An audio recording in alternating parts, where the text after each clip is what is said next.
Bienvenue dans cette édition, dont voici le sommaire. Session budgétaire à l'Assemblée nationale, les députés ont entamé le volet dépenses. Les ministères de la pêche, de l'agriculture et des transports défendent le volet dépenses de leur département. Attaque à main armée. Le préfet de Koya, victime d'une agression la nuit dernière.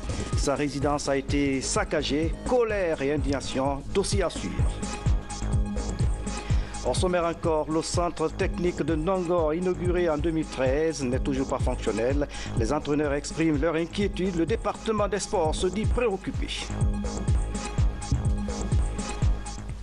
Mesdames, Messieurs, bonsoir. Merci de l'attention. Les travaux du sommet Monde Arabe-Afrique à Malabo, en Guinée équatoriale.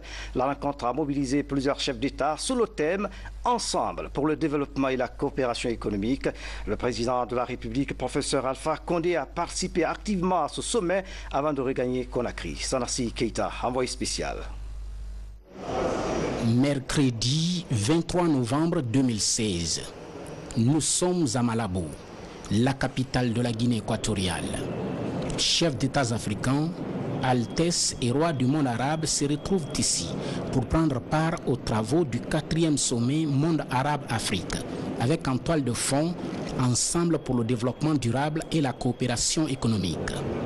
Le président de la République, professeur Alpha Condé, rehausse encore de sa présence ces assises de Malabo pour non seulement marquer la présence de la Guinée sur la scène internationale, mais aussi et surtout défendre la cause africaine en matière des énergies renouvelables. Avant l'entame des travaux, cet opti souhaite la bienvenue à ces personnalités.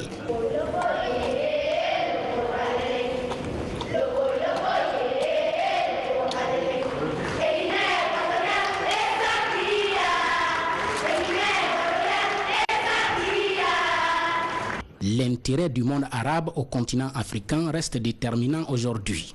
Selon ses dirigeants, au moins 10% des investissements dans les infrastructures ces 10 dernières années sur le continent sont le fait du monde arabe. Quant à l'Afrique, elle a besoin de diversifier surtout ses partenaires commerciaux. C'est un sommet de mobilisation de ressources. C'est un sommet qui a déjà mis en place un montant de 2 milliards pour octroyer à des pays africains à des taux préférentiels. C'est un sommet qui permet aussi de faire une évaluation de la coopération. Et ce qui a été surtout important, c'est les Africains ont clairement exprimé leur volonté de voir se réaliser et se concrétiser les promesses prises par la partie arabe. Il s'agit désormais de mettre l'accent sur la réalisation des infrastructures, sur le développement de l'agriculture, sur la réalisation des nouvelles technologies de l'information. Ces assises de Malabo sont également une occasion pour le monde arabe de se rapprocher davantage de l'Afrique et d'intensifier ses investissements et ses politiques de prêts concessionnels. Les grands axes de ce sommet, c'est relancer nos relations d'amitié et de coopération avec ces partenaires traditionnels qui ont moins de conditionnalité, qui ont moins de restrictions et qui étaient là à tout moment à nos côtés. Je vais dire tout simplement, en particulier le fonds cohésien. Vous n'êtes pas sans savoir que ce fonds a investi plus de 300 à 400 millions de dollars en Guinée et ils ont promis aujourd'hui qu'il y aura 2 milliards de dollars de la part de ce fonds et de la part de l'autorité koweïtienne pour l'investissement et seront mises à la disposition des pays africains. La Guinée a tout intérêt d'aller vite dans ces relations, de relancer et de soumettre les projets bancables pour les permettre de pouvoir bénéficier du financement dans ces 2 milliards de dollars qui attendent toute l'Afrique. Ces personnalités des deux parties, Afrique Monde Arabe, se sont fortement appuyées dans leurs déclarations sur le rôle du secteur privé dans le commerce, les infrastructures, la communication, les transports, l'énergie et l'agriculture. De Malabo, retour à Conakry, réglementation de la production et de la commercialisation de l'eau potable en Guinée. La question a fait l'objet de débats en conseil ordinaire des ministres ce jeudi. La session a également planché sur le processus de renouvellement des sociétés grossistes de médicaments. Ce conseil était placé sous la présidence du chef de l'État, professeur Alpha Condé. Mahamoud Bari commente le compte-rendu du porte-parole du gouvernement. C'est sous la haute présidence du chef de l'État que s'est tenue la session ordinaire du Conseil des ministres. 3 points étaient à l'ordre du jour. Au titre du premier point, le président de la République a invité le gouvernement, lorsque cela est requis, à privilégier les structures administratives légères et concentrées pour éviter autant que possible la lourdeur administrative et améliorer leur efficacité. Le président de la République a insisté pour que la réglementation concernant le commerce des produits halieutiques soit strictement respectée, notamment par la séparation des activités de pêche de celles de distribution et de commercialisation. Au titre de l'examen de texte audié du porte-parole du gouvernement, le ministre de la Justice a soumis au Conseil un projet de décret portant création du programme national pour l'éradication de l'apatridie en Guinée. Le ministre a rappelé qu'en application de la Convention des Nations Unies relative au statut des apatrides de 1954 et de la déclaration d'Abidjan des ministres États membres de la CEDEAO du 25 février 2015 sur l'éradication de l'apatridie en Afrique de l'Ouest, il a été mis en place en République de Guinée un programme national pour l'éradication de l'apatridie. Au titre des communications, au dire du porte-parole du gouvernement, le ministre des Mines et de la Géologie a fait 2 communications. Le ministre a indiqué que dans le cadre d'un partenariat public-privé, l'État guinéen et les sociétés Avoset Managem et la Société des mines de Mandiana ont accepté de fédérer leurs efforts afin de développer et d'exploiter les gisements d'or de Mandiana. Les fondamentaux du projet se présentent ainsi que suit. La réalisation d'un investissement pour la construction de la mine et des infrastructures qui y seront associées. La construction d'une mine d'une capacité de production annuelle cible de 100 000 onces d'or. L'atteinte de la première production commerciale dans un délai de 42 mois à compter de la date d'entrée en vigueur de la Convention. Pour la session du 22 novembre 2016, au titre de l'examen de texte, a fait remarquer le porte-parole du gouvernement, le ministre d'État, ministre des Transports, a soumis au Conseil un projet de décret portant organisation et fonctionnement de l'autorité guinéenne de l'aviation civile. Au titre de communication, le ministre de la Santé a fait une communication sur le processus de renouvellement des sociétés grossistes répartiteurs de médicaments en Guinée. Il a, à titre indicatif, donné quelques chiffres de la sous-région pour une comparaison du nombre de sociétés grossistes. Par exemple, au Mali, pour une population de 16 millions d'habitants et 536 pharmacies, nous avons 4 grossistes. En Côte d'Ivoire, pour une population de 24 millions et pour un nombre de pharmacies d'environ 800, nous avons 4 grossistes également. Au Niger, pour une population de 16 millions d'habitants et 245 pharmacies, nous avons 3 grossistes, alors qu'en Guinée, pour une population de 11 millions d'habitants, avec 400 pharmacies, nous avons 96 grossistes. Il a informé que selon le FMI, 93% du marché du médicament est illicite en Guinée, avec un chiffre d'affaires annuel avoisinant les 800 milliards de francs guinéens. Au terme des débats, le Conseil a apporté son soutien au ministre tout en l'engageant à mener une forte campagne de sensibilisation et d'information et d'envisager l'adoption d'un mécanisme officiel et fiable d'importation de médicaments en Guinée. Au titre de divers, il a été demandé à chaque ministre de soumettre son rapport annuel d'activité au plus tard le 15 janvier 2017 afin de permettre l'élaboration du rapport annuel d'activité du gouvernement, a fait remarquer le porte-parole du gouvernement. Avant de lever la séance, le président de la République a donné des informations sur ses séjours au Maroc dans le cadre de la COP22 et en Guinée équatoriale dans le cadre du sommet réunissant les dirigeants des pays africains et arabes. À l'hémicycle, après le volet recettes, les députés ont entamé l'étude du volet dépenses en intercommission. Les départements de la pêche, de l'agriculture et celui des transports étaient face aux parlementaires pour défendre leur budget. Synthèse des travaux, Sidi Robert Tolno. Les travaux en intercommission portent sur le volet dépenses du budget sectoriel. À la commission environnement et ressources naturelles, les cadres du département de la pêche justifient l'exécution du volet dépenses du secteur en investissement, subventions et rémunération. Pour booster cet objectif, les moyens sont sollicités en vue de permettre au département de la pêche de s'acquitter correctement de sa mission. On exige beaucoup de la pêche, c'est vrai, et nous sommes prêts à livrer la marchandise, mais ça prend qu'on mette à notre disposition des moyens. moyens par exemple pour la construction d'un laboratoire, moyens pour assurer l'entretien et surtout l'exploitation de notre navire de recherche scientifique, parce que lorsque nous allons être capables de déterminer avec beaucoup plus de précision le stock disponible pour la pêche, ça va nous permettre de faire des programmations et d'assurer une rentrée d'argent pour le trésor public. Les députés membres de la commission développement rural ont passé en revue le degré d'exécution du budget sectoriel du département de l'agriculture. Bien qu'il ne soit pas un ministère de recettes, il doit néanmoins fournir assez d'efforts pour permettre à la Guinée d'atteindre son autosuffisance alimentaire.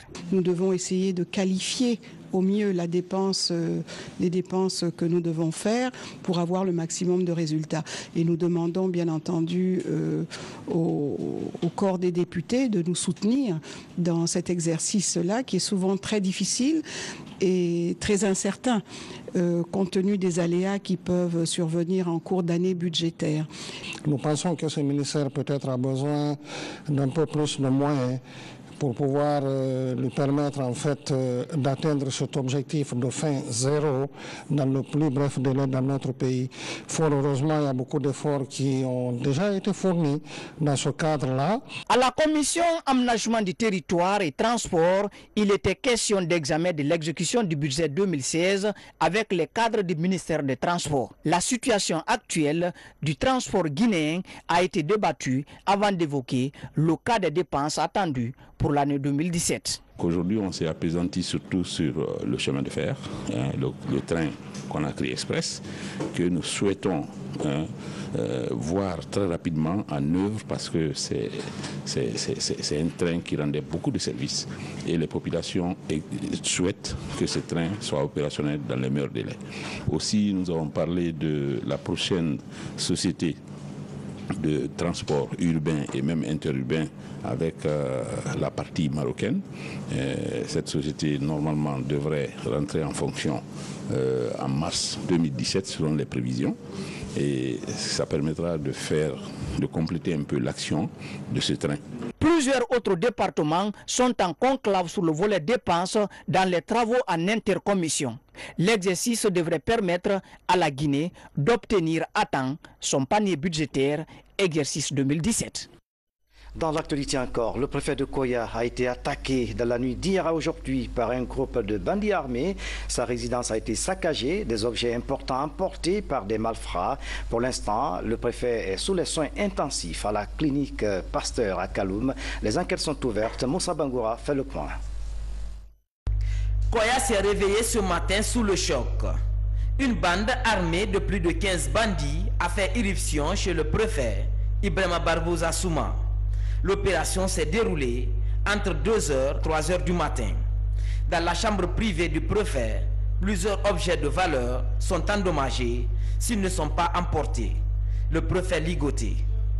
J'ai demandé au garde qu'est-ce qui s'est passé. Il m'a dit que la nuit, il a constaté la présence d'un véhicule à la devanture du portail. Il a demandé au véhicule de se déplacer. Le véhicule a quitté. À son retour dans la cour, il a entendu un autre bruit derrière le grand bâtiment de la résidence.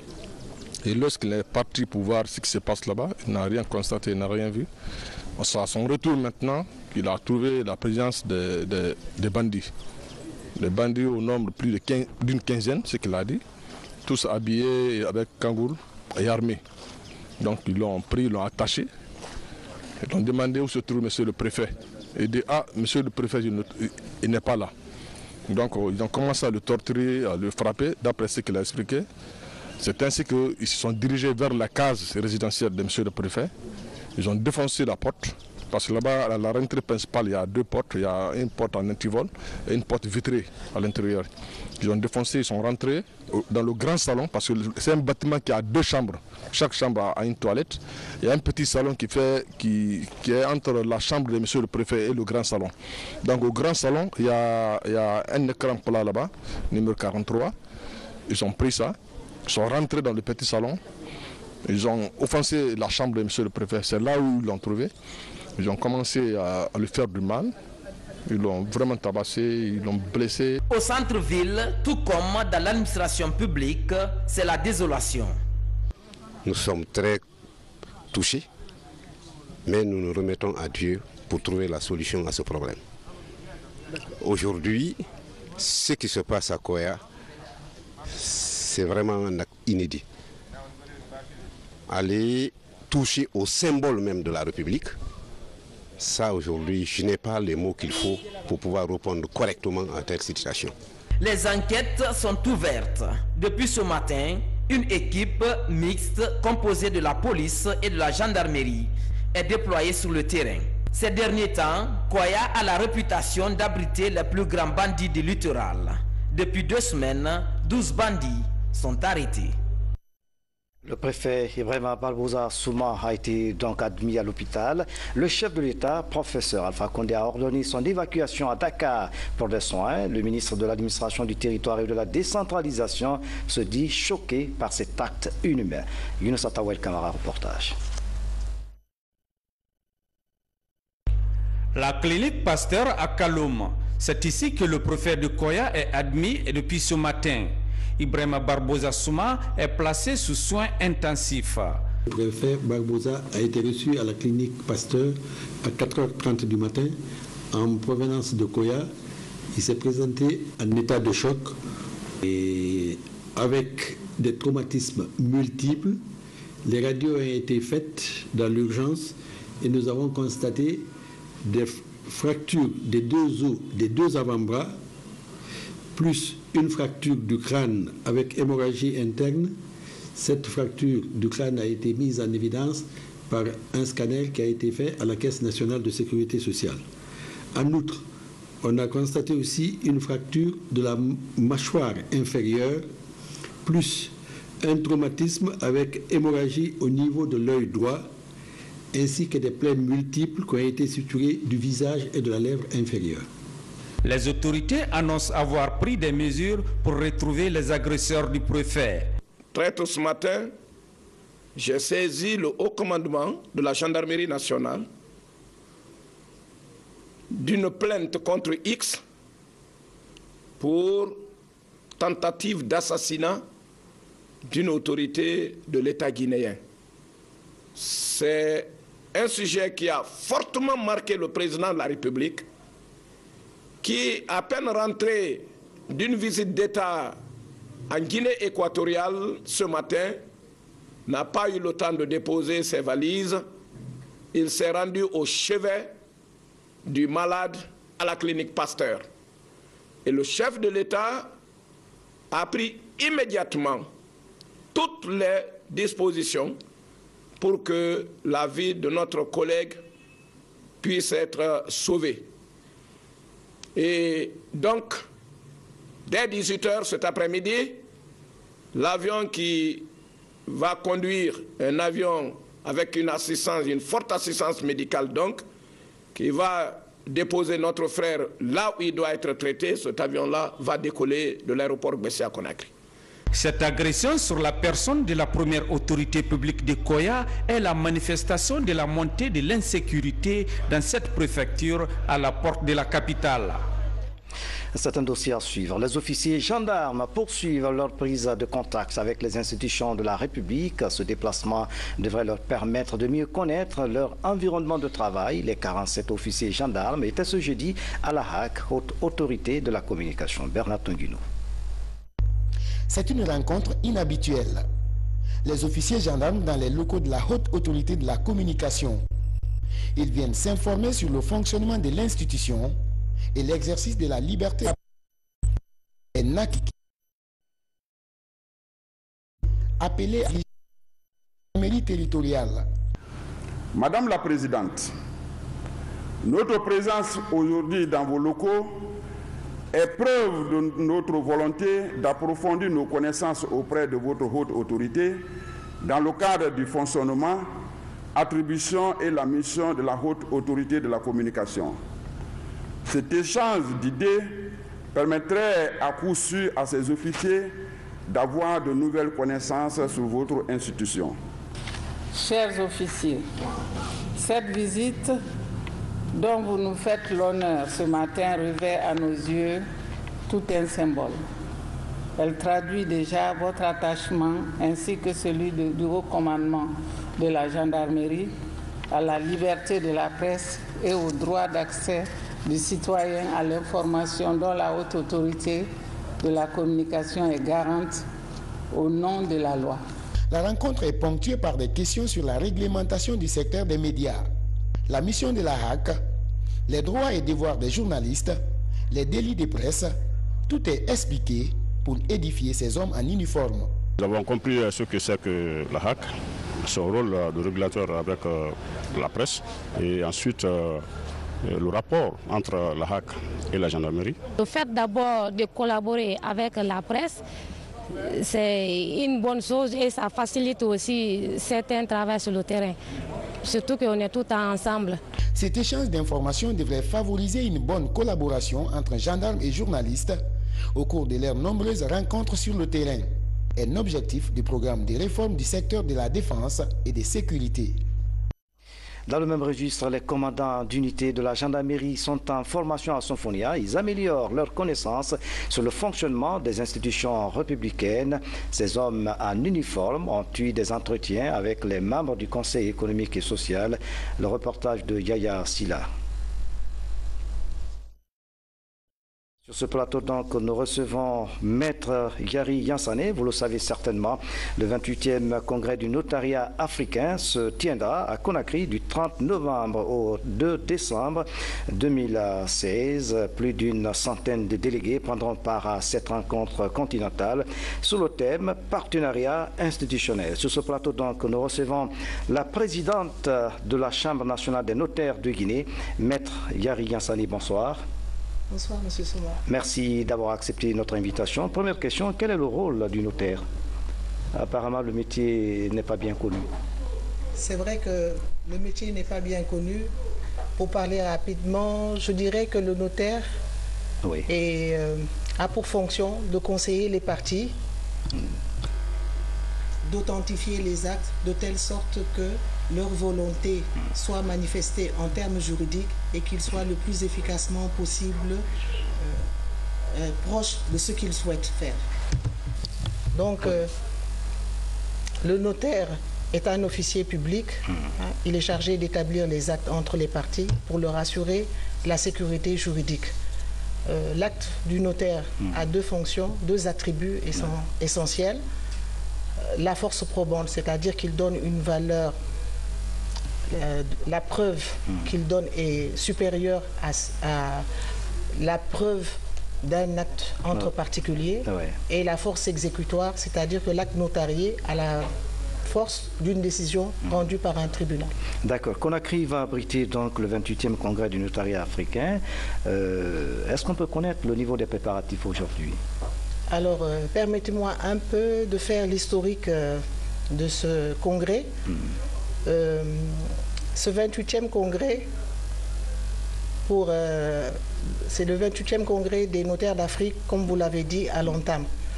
Donc, la Guinée fait partie de l'Union internationale du notariat latin. Cette union est une institution non gouvernementale qui a pour fonction de promouvoir l'activité et la fonction notariale. Au sein de cette institution, il y a 4 commissions. La commission des affaires africaines, la commission des affaires asiatiques, la commission des affaires européennes et la commission des affaires américaines. Alors, la Guinée fait partie de la commission des affaires africaines qui a été créée depuis 1989. Et la Guinée y a adhéré depuis 1995. D'accord. Quel est aujourd'hui le niveau des préparatifs de ce congrès? Vous allez me laisser terminer. Malheureusement, depuis que la Guinée y a adhéré, on n'a jamais eu l'occasion d'organiser un tel congrès. Donc c'est la première fois? C'est la toute première fois. Et quel est le niveau des préparatifs? Les préparatifs vont bon train. Il y a un comité d'organisation qui a été mis sur place pour permettre d'assurer un bon fonctionnement à ce niveau-là, à ce niveau des préparatifs. Et vraiment, nous profitons de l'occasion pour remercier toutes les personnes qui se sont impliquées dans l'organisation, notamment d'abord le premier chef, le président de la République, qui nous a soutenus depuis que la décision a été prise de tenir cet événement en République de Guinée. En outre, même les services de la présidence, son conseiller spécial sont membres de ce comité d'organisation pour vous dire que vraiment, ils en ont fait un événement national. Voilà, la rencontre de Conakry, le congrès de Conakry, quelles vont être vos attentes? Alors, le congrès est un espace de réflexion et d'échange.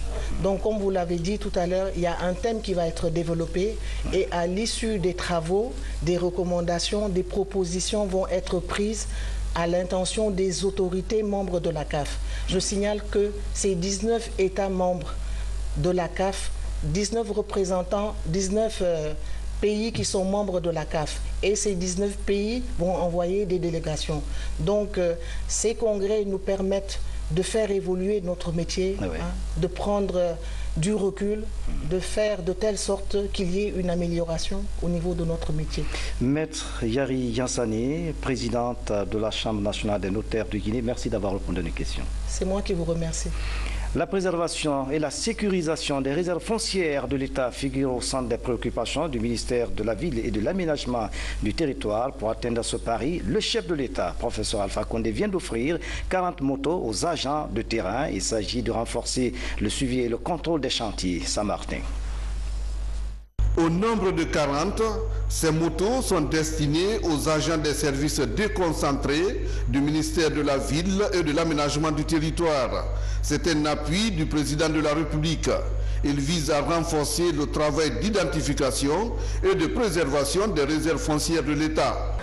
Ceci permettrait d'aménager ces réserves foncières, les mettre à la disposition soit des promoteurs immobiliers pour la construction de logements de tout type, soit les mettre à la disposition des citoyens qui désirent construire eux-mêmes.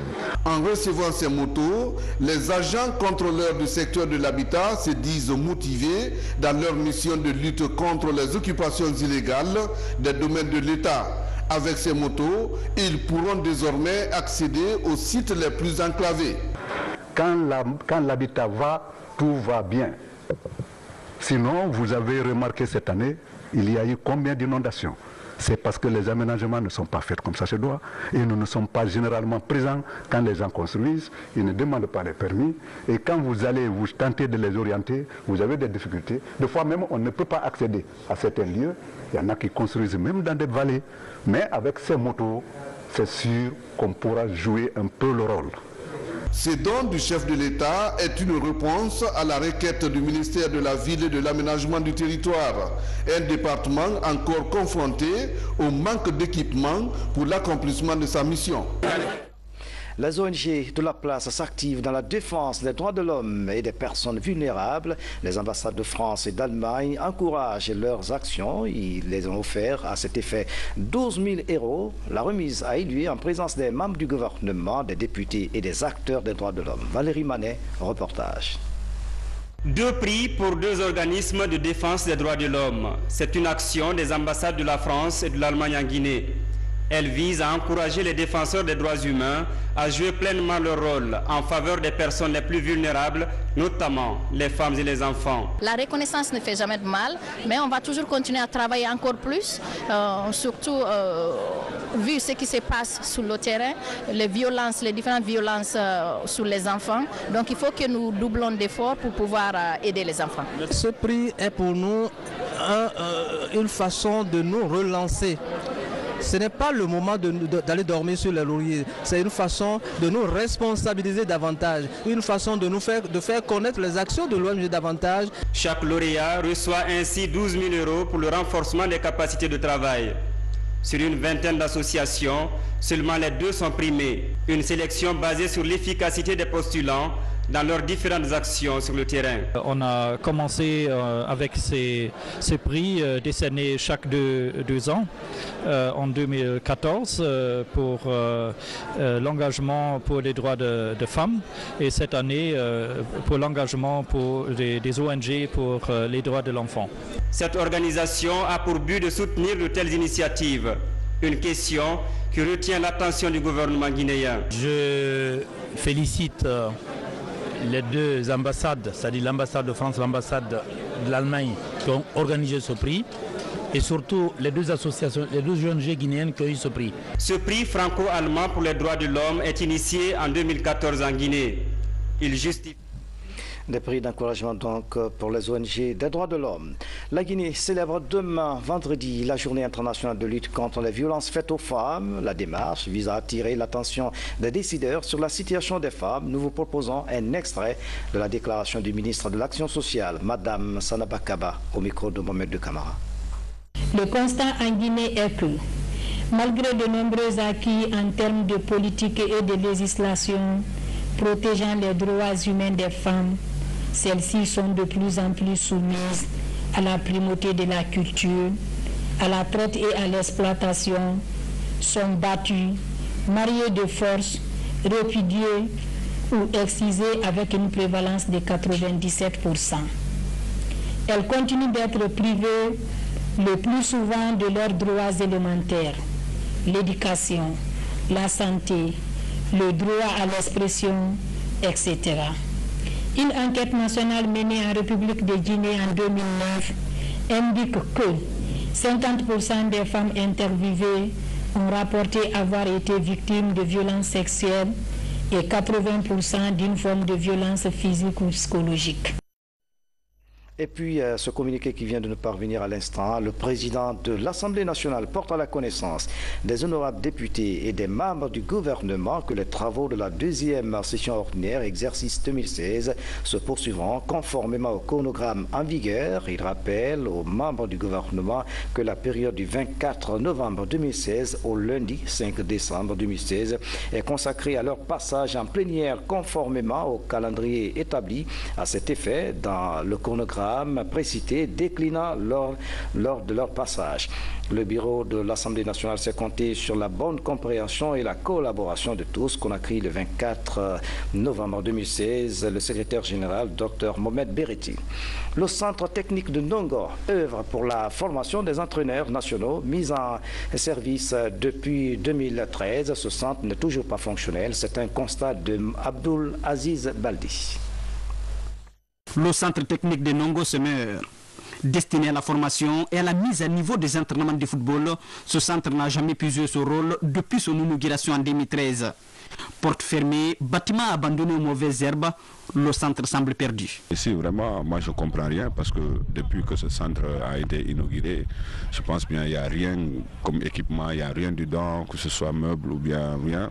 Si vous voyez aujourd'hui l'état dans lequel se trouve ce centre depuis 10 ans, si il était fonctionnel au bout de 10 ans, en prenant rien qu'une unité pédagogique de 30 jeunes footballeurs, on aurait déjà eu 300 aujourd'hui. Et sur les 300 aujourd'hui, on aura eu au moins 10 qui pouvaient nous enseigner, mais malheureusement. C'est en 2013 que l'ancien président de la FIFA, Sepp Blatter, a inauguré en fanfare ce centre lors de sa dernière visite dans le pays. Depuis, sa pelouse synthétique est valorisée par les entraînements. Quand on voit ce centre, on a l'impression que c'est un coin que les Guinéens ne veulent pas quand même accepter, parce que c'est un centre qui est vraiment abandonné. Mais cela peut s'expliquer à plusieurs raisons. Parce qu'aujourd'hui, le football guinéen, les gens pensent à tort que c'est une question d'élite. Ce n'est pas au niveau de football d'élite, mais c'est au niveau de la base. Si on n'arrive pas à mettre une bonne structure de base, on va toujours continuer dans cette situation d'improvisation. Le football à la base, c'est quoi? Il faut avoir une très bonne formation pour les entraîneurs aussi. Donc je pense que si on s'engage pour arranger ici, ce serait mieux pour le football à la base parce que les entraîneurs auront une très bonne formation. Nos efforts pour rencontrer la direction du centre sont restés vains. Mesdames et messieurs, c'est la fin de cette édition à tous. Merci de nous avoir suivis. Excellente soirée. Où que vous soyez dans le monde. À bientôt.